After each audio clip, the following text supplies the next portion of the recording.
Last video में हमने UPSC preparation के ओवरव्यू के बारे में डिस्कस किया था और उस डिस्कशन के दौरान आपने मेंटरशिप और गाइडेंस प्रोग्राम के बारे में डिस्कस किया था, उसका थोड़ा बहुत आपने ओवरव्यू दिया था। तो अब आप डिटेल्ड मेंटरशिप और गाइडेंस के बारे में बता सकते हैं कि क्या यूपीएससी प्रिपरेशन के दौरान क्या मेंटरशिप, क्या ऐसे पॉइंट्स हैं जो स्टूडेंट्स को ध्यान में रखने चाहिए?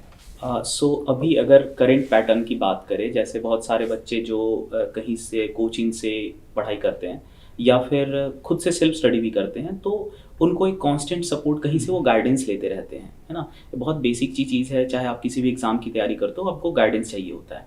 आप टीचर से लेते हो या फिर आप कोई अपने सीनियर हैं उनसे आप गाइडेंस लेते हो। और गाइडेंस ऐसा नहीं है कि आप तैयारी स्टार्ट करने से पहले ही आपको सिर्फ गाइडेंस की जरूरत होती है।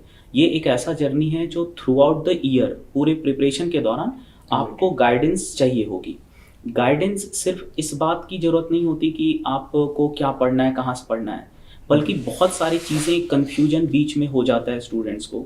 तो हमारा जो मेंटरशिप प्रोग्राम जो हम लेके आना चाह रहे हैं वो एक ऐसा प्रोग्राम होगा जिसमें पूरे प्रिपरेशन स्टार्टिंग से लेकर के एंड तक हर वीकली, अभी जो हम करने वाले हैं, हर वीक हम उनको एक पर्टिकुलर टॉपिक पे डिस्कस करेंगे और उनके क्वेश्चंस को भी हम लोग आंसर करेंगे कि क्या इश्यूज हैं।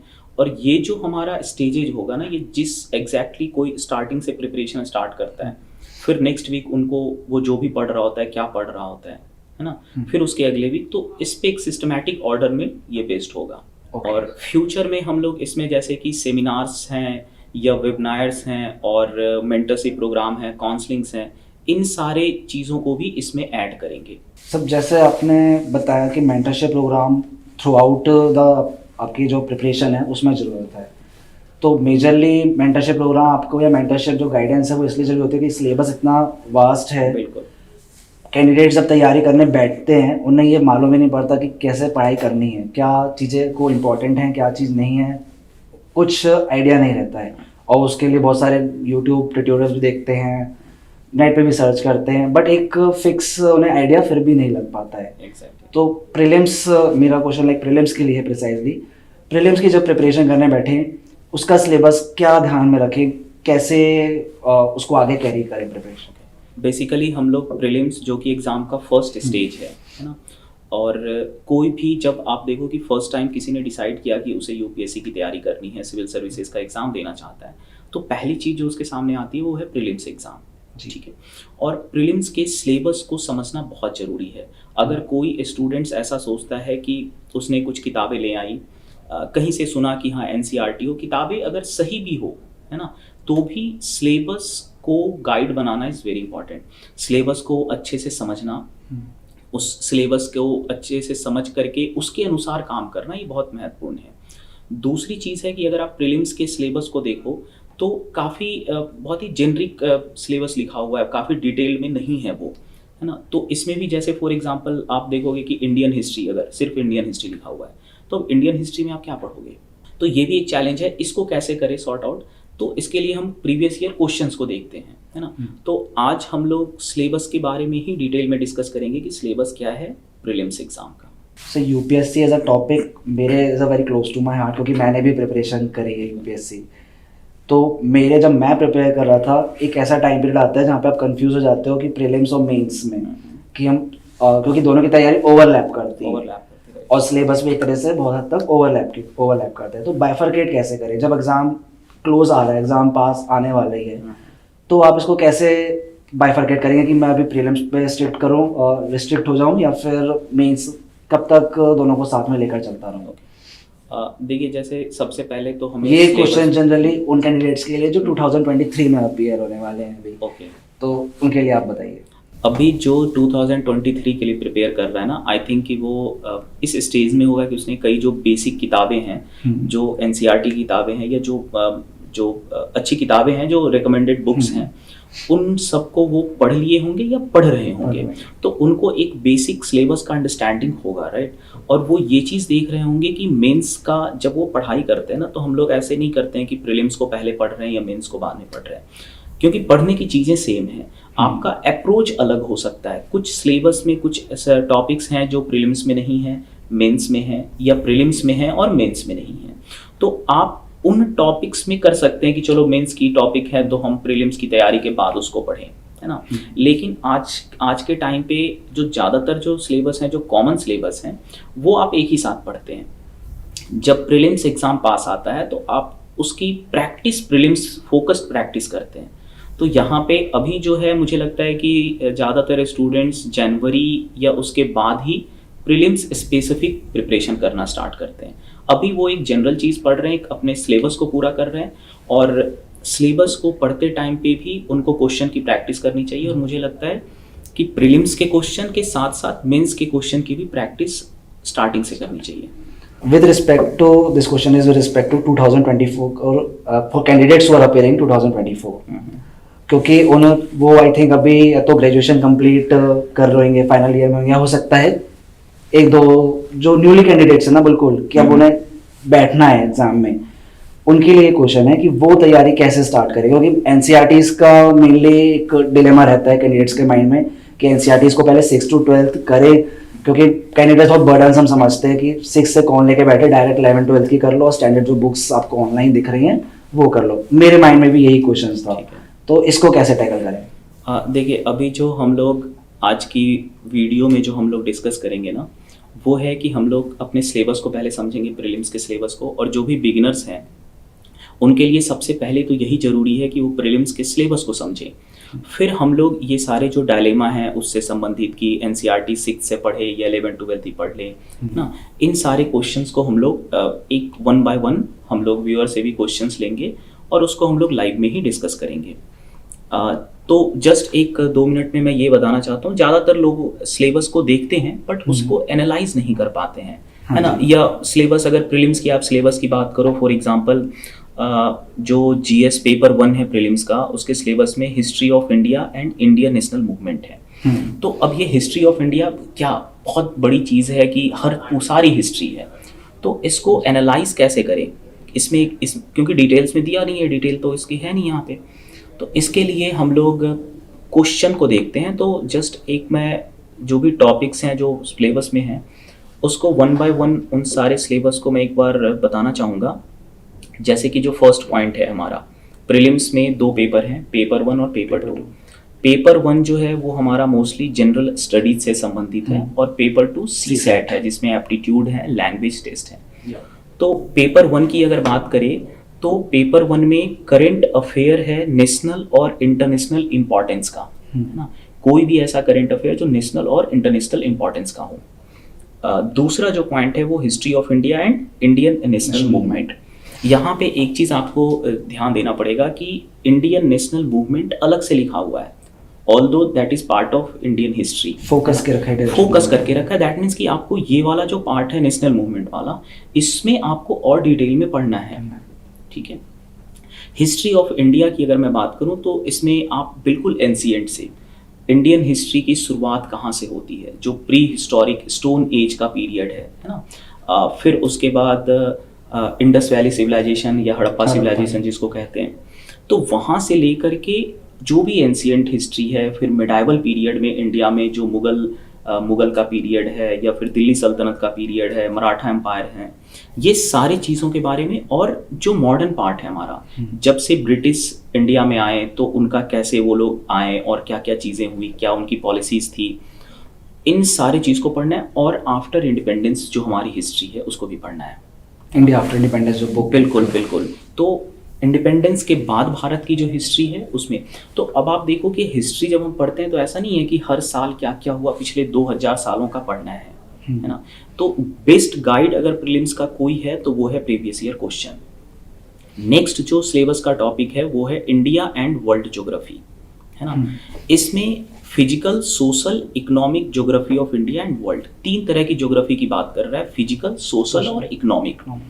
तो फिजिकल ज्योग्राफी जो है वो हम जब पढ़ते हैं तो पूरे वर्ल्ड का और साथ ही साथ इंडिया का भी। तो ज़्यादातर इसमें स्टूडेंट्स जो हैं फिजिकल ज्योग्राफी वर्ल्ड ज्योग्राफी में सिर्फ एटलस को कंसीडर करना चाहिए कैंडिडेट्स को, या पूरा ओवरऑल? देखिए, अगर ज्योग्राफी को 2 तरीके से हम देख सकते हैं। एक तो मान लो आप इंडिया की वाली ज्योग्राफी और वर्ल्ड वाली ज्योग्राफी। दूसरा हम देख सकते हैं कि फिजिकल ज्योग्राफी, और दूसरा जो हो गया वो आपका जैसे इकोनॉमिक ज्योग्राफी है या ह्यूमन ज्योग्राफी है, जीएस के प्रोस्पेक्टिव GS से मैं बात कर रहा हूँ। तो फिजिकल ज्योग्राफी इंडिया का भी है और वर्ल्ड का भी है। तो इंडिया का फिजिकल ज्योग्राफी जो है वो वर्ल्ड के फिजिकल ज्योग्राफी का एक पार्ट है, लेकिन चूंकि हम इंडियन सिस्टम को यहाँ पे हम लोग स्टडी कर रहे हैं तो इंडिया के बारे में ज़्यादा डिटेल में पढ़ना है। सिमिलरली ह्यूमन ज्योग्राफी या इकोनॉमिक ज्योग्राफी में अगर आप देखेंगे तो पूरी दुनिया की इकोनॉमिक जो ज्योग्राफी है उसको पढ़ना है हमें, पर इंडिया वाले पार्ट को ज़्यादा डिटेल में पढ़ना है, ज़्यादा फोकस्ड करके पढ़ना है। तो इस ज्योग्राफी के सिलेबस में फिजिकल, सोशल और इकोनॉमिक ज्योग्राफी जो है इन तीनों को बैलेंस करना है। सोशल ज्योग्राफी में जैसे कई बार है सेटलमेंट है, ट्रांसपोर्टेशन है, कई बार लोग इग्नोर कर देते हैं इनको, है ना, क्योंकि बहुत सारे पार्ट सोशल इकोनॉमिक ज्योग्राफी जो है वो इकोनॉमिक्स में भी मिलता जुलता है कई चीज़ें। मेरा क्वेश्चन था सोशल ज्योग्राफी के क्वेश्चंस प्रीलिम्स में इम्पोर्टेंट रखते हैं कि नहीं रखते हैं? देखिए क्या है कि क्वेश्चन जो है किसी टॉपिक से क्वेश्चन कभी कम आ सकता है या कभी ज़्यादा आ सकता है ना। अगर उससे क्वेश्चन आ रहा है तो हमें उसे पढ़ना है, क्वेश्चन नहीं भी आ रहा है तो भी हमें पढ़ना है, क्योंकि मात्र 100 क्वेश्चन आप अक्सर ऐसा देखते हो कि कोई टॉपिक बहुत सालों तक इग्नोर्ड रहा और अचानक से यूपीएससी के एग्जाम में जो है उस टॉपिक से ज़्यादा क्वेश्चन आ गए। तो पहले तो सिलेबस में जो भी दिया हुआ है हमें उन सब का टारगेट करना है कि ये सारी चीज़ें हमें समझनी है। बाद में जब आप क्वेश्चन की प्रैक्टिस कर रहे होगे ना तो आप थोड़ा शॉर्ट लिस्ट कर सकते हो कि मेरा स्ट्रेंथ इधर है, मेरा भी क्या छूट रहा है ना।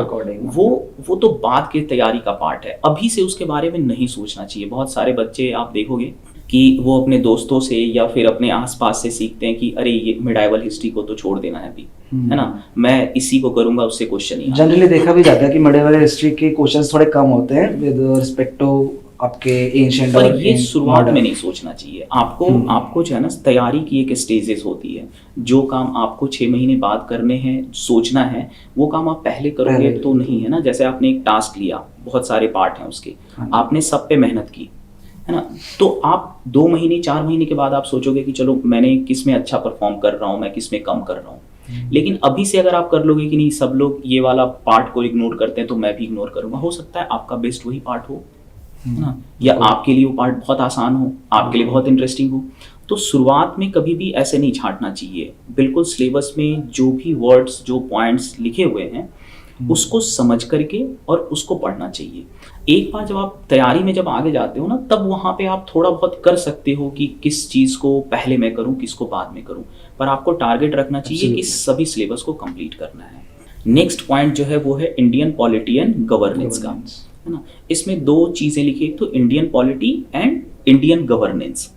तो इन दोनों के बीच का डिफरेंस समझना है और इंडियन पॉलिटी में क्या क्या चीज़ें। फिर इसी सिलेबस में आगे इसको एक्सप्लेन भी कर रहा है कि constitution, political system, Panchayati Raj and public policy and right issue. तो ये सारे मैटर हैं जो उनका फोकस होगा, है ना। पर गवर्नेंस एक अपने आप में बहुत ब्रॉड फील्ड है, इंडियन पॉलिटी है, तो इसको जब आप पढ़ रहे होंगे ना तो आप होता क्या है कि जैसे हमने इसमें देखा कि कॉन्स्टिट्यूशन है, उसके बाद पॉलिटिकल सिस्टम है।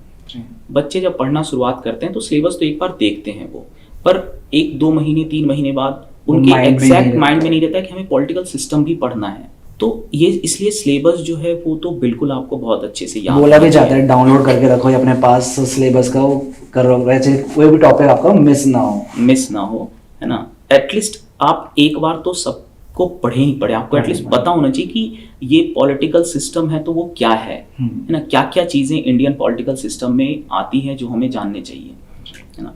फिर है economic and social development. Economic and social development में अगर आप इसको देखो तो जैसे सस्टेनेबल डेवलपमेंट है, पॉवर्टी है ना, इंक्लूसिव डेवलपमेंट है, उसके बाद डेमोग्राफी है, सोशल सेक्टर इनिशिएटिव है। तो आपको इकोनॉमिक एंड सोशल डेवलपमेंट एक तो बहुत बड़ा ब्रॉड विषय हो जाते हैं ना, इसमें भी आपको फोकस करना है कि सस्टेनेबल डेवलपमेंट भी आपको पढ़ना है, पॉवर्टी भी पढ़ना है ना, डेमोग्राफी भी पढ़ना है, और कई सारे जो सोशल इनिशिएटिव हैं आइदर गवर्नमेंट के या किसी एनजीओ या फिर किसी अदर ऑर्गेनाइजेशन के, आपको उन्हें भी पढ़ना है। सस्टेनेबल डेवलपमेंट इंपॉर्टेंट भी इसलिए हो जाता है क्योंकि देख रहे हैं एनवायरमेंटल पॉल्यूशन वगैरह की वजह से और यूएन वगैरह की गाइडलाइंस भी खूब आ चुकी हैं, बिल्कुल बिल्कुल। तो इसलिए वो इम्पोर्टेंट भी बहुत हो जाता है। इम्पॉर्टेंट बहुत हो जाता है, और ये तो बहुत ज़रूरी है कि जो ये पूरे सिलेबस है अगर आप सही से समझेंगे तो बहुत कुछ है इसमें, है ना। आपने कुछ पैटर्न देखा है लास्ट 5 ईयर्स के प्रीलिम्स क्वेश्चंस में कि मुझे कितना इनसे पूछा हाँ, गया है? बिल्कुल। तो मैं इसमें एग्जैक्ट टॉपिक बाय टॉपिक करना तो मुश्किल है क्योंकि बहुत सारे टॉपिक हैं, बट हाँ हम लोग सब्जेक्ट के बारे में एनालाइज कर सकते हैं कि कितने क्वेश्चन पूछे जा रहे हैं। पर मैं ये मानता हूँ कि ये सही नहीं है कि कितने क्वेश्चन पूछे जा रहे हैं आप उसको करो। जैसे इन्वायरमेंट के क्वेश्चन कभी ज़्यादा आ गए, है ना। कैंडिडेट्स में क्यूरियोसिटी लेकिन रहती है, रहती है वो इस बिल्कुल चीज को रहती है। प्रेफर करते हैं कि वो देख ले कि क्या चीज आ रही है, फिर हिसाब से अपनी तैयारी, because they want to make their things easy, तो इसलिए वो बार बार वो देखते हाँ, हैं। ये आप कर सकते हैं कि जिस सब्जेक्ट से या जिस टॉपिक से ज़्यादा क्वेश्चन आ रहा है आप उसको पहले पढ़ लें, है ना। उसको थोड़ा पहले प्रैक्टिस करें तो आपको एक कॉन्फिडेंस आएगा कि चलो मेजर पार्ट जो सिलेबस का है हाँ, मेरा वो कवर cover हो गया। लेकिन कभी भी छोड़े नहीं, एटलीस्ट एक बार तो वो जरूर तो बिल्कुल पढ़ें, रॉन्ग अप्रोच होगा अगर हाँ। आप छोड़ रहे हैं। छोड़ना नहीं चाहिए। तो ऐसे इसके बाद फिर जो नेक्स्ट टॉपिक है इसमें वो है general issue on environment, ecology, biodiversity and climate change. ये इन्वायरमेंट इकोलॉजी कई बार हम लोग स्टार्टिंग में इस ध्यान ही नहीं देते कि इन्वायरमेंट इकोलॉजी क्या डिफरेंस है दोनों में, ठीक है। बायोडाइवर्सिटी के बारे में हमें स्पेशली पढ़ना है, क्लाइमेट चेंज के बारे में पढ़ना है ना। तो ये सारी चीज़ें जो है लोग इन्वायरमेंट बोलते हैं कि इन्वायरमेंट करके इन्वायरमेंट पढ़ा, और इन्वायरमेंट से संबंधित जो फोकस्ड किया हुआ है सिलेबस में वो भी आपको बिल्कुल अच्छे से ध्यान रखना चाहिए। फिर जो नेक्स्ट टॉपिक है वो है जनरल साइंस। जनरल साइंस के बारे में ये भी एक ऐसा टॉपिक है जिसमें बहुत स्टूडेंट कंफ्यूज रहते हैं कि कहाँ से करें इसको, क्योंकि जनरल साइंस के सोर्सेस एग्जैक्ट नहीं है कि बिल्कुल कि इस जगह से करना है। जनरल साइंस में अगर आप देखो कि यूपीएससी के प्रीलिम्स में जो क्वेश्चन रहते हैं वो मोस्टली साइंस एंड टेक के रहते हैं, जो साइंस और टेक्नोलॉजी के फील्ड में जो रिसेंट डेवलपमेंट्स हो रहे हैं उसके बारे में होते हैं। पर जनरल साइंस इस टॉपिक का मतलब है कि इसमें फिजिक्स, केमिस्ट्री और बायोलॉजी जो 10th तक का साइंस है उससे भी क्वेश्चन आ सकता है। तो कोर क्वेश्चंस भी आ सकते हैं, फिजिक्स, बायोलॉजी, बिल्कुल आ सकते हैं, फिजिक्स वाला इन सबके बिल्कुल आ सकते हैं। ट्रेंड्स आप देखो तो आते नहीं हैं या बहुत कम आते हैं, जैसे भी 1-2 साल पहले 3-4 क्वेश्चन आ गए थे जनरल साइंस के, है ना। तो लेकिन आपको एक बेसिक ऐसा तो है ना, आप ये सिविल सर्विसेज की तैयारी करने आ रहे हो, 10th तक तो साइंस पढ़े ही हो, बस भूल गए जाते हैं। तो यूपीएससी में आप जब एक सिविल सर्वेंट बनना चाह रहे हैं तो आपकी जो एकेडमिक्स जो भी आपने काम किया वो आप बहुत अच्छे से कर रहा होना चाहिए। तो अगर आप भूल गए हो तो उसको पढ़िए फिर से, है ना। हाँ, पर ये हम कर सकते हैं कि जो बहुत टेक्निकल है, जैसे 10th के ही फिजिक्स में अगर आप देखोगे कि जो बहुत अंदर की टेक्निकल चीज़ें हैं उसको आप फॉर द टाइम बीइंग छोड़ सकते हैं अभी के लिए, क्योंकि ऑब्वियसली जब एक यूपीएससी आप सोचो सोशल इशूज़ के बारे में भी आपसे इतना डिटेल में पूछ रहा है, ज्योग्राफी भी पूछ रहा है, सब चीज़ों को हैंडल करना थोड़ा सा डिफिकल्ट होता है। सबसे चैलेंजिंग तो यही है कि जो भी हमने सिलेबस देखा इसमें सब चीज़ हैं। अब इन सारी चीज़ को एक साथ तो कवर नहीं किया जा सकता, बहुत एक अच्छा प्लान होना चाहिए। इस प्लान में आपकी कई बार फॉल्ट भी आएंगी, आप छूट जाएगा, कुछ लेट चल रहा होगा, और इसी के लिए तो हमारा मेंटरशिप है जहाँ पे हम वीकली जो है आपको एक सिस्टम बना के देंगे कि आपको इसको करना है, फिर नेक्स्ट वीक इसको करना है, ठीक है। इस पूरे तैयारी के दौरान एक चीज़ बड़ा ध्यान रखना चाहिए कि सोर्स जो है वो लिमिटेड हो और फिक्स्ड हो। बिल्कुल, अगर आप एक न्यूज़पेपर आप पढ़ रहे हो तो आप एक न्यूज़पेपर कंटिन्यूअसली पढ़ना है और उसी न्यूज़पेपर को पढ़ना है। ऐसा नहीं कि 2 महीने 4 महीने बाद मज़ा नहीं आ रहा है कुछ और चेंज कर दिए, या आपके किसी दोस्त ने बोला अरे मैं तो ये पढ़ रहा हूँ और वो ज़्यादा अच्छा है तो आप उसको कर दिए। तो सोर्सेज के बारे में भी हम लोग इसके बारे में डिस्कस कर सकते हैं। अगर प्रीलिम्स में जो पेपर 1 है उसके अगर आप क्वेश्चंस के बारे में डिस्कस करें कि किस सब्जेक्ट से कितने क्वेश्चन आ रहे हैं, तो रिसेंट ईयर में ये देखा गया है कि जो इन्वायरमेंट के क्वेश्चन हैं उनके नंबर्स बढ़ रहे हैं, है ना। Environment I am also observing this pattern, like since 2017-18 से ये पैटर्न बहुत देख रहे हैं कि इन्वायरमेंट और बायोडाइवर्सिटी के क्वेश्चंस बहुत बढ़ रहे हैं, और जनरली कैंडिडेट्स अनअवेयर होते हैं, इतना डिटेल में नहीं पता लग पाता कि किस स्टेट में कौन सी बर्ड्स और ऐसे बहुत सारे चीज़ें जो पूछी जाती हैं। देखिए इन्वायरमेंट के क्वेश्चन इसलिए भी ज़्यादा बढ़ रहे हैं ना, क्योंकि इन्वायरमेंट एक ऐसा इशू है जो कि ग्लोबल लेवल पे काफ़ी इम्पॉर्टेंट और सीरियस इशू है। सारी कंट्री, आप पॉल्यूशन के बारे में देखो, अभी रिसेंट में कई कंट्रीज़ में जैसे फ्लड आ जाते हैं, तो क्लाइमेट चेंज की वजह से ये चीज़ें फ्रीक्वेंट हो रही है। इंडिया में भी अगर आप क्लाउड बर्स्ट के बारे में अक्सर हम लोग सुनते रहते हैं, तो क्लाइमेट चेंज कहीं ना कहीं एक बहुत बड़ा और बहुत महत्वपूर्ण इशू है। तो इससे संबंधित क्वेश्चन तो बढ़ेंगे ही, है ना। पॉल्यूशन है ना, अक्सर दिल्ली में भी अगर आप देखो कि दिवाली के आसपास जो है पॉल्यूशन काफ़ी बड़ा इशू हो जाता है।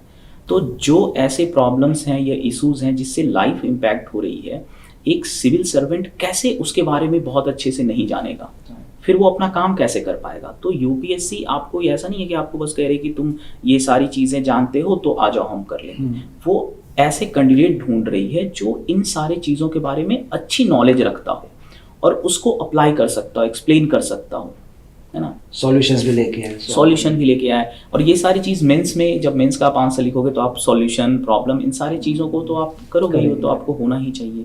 आपने ऐसा न्यूज़पेपर की बात बोली, लास्ट वीडियो में यूज़र ने, हमारे व्यूअर ने कमेंट भी किया था कि न्यूज़पेपर कैसे पढ़े, मतलब सिलेबस आपको कवर अप करना है तो how to cover the syllabus for prelims through newspaper.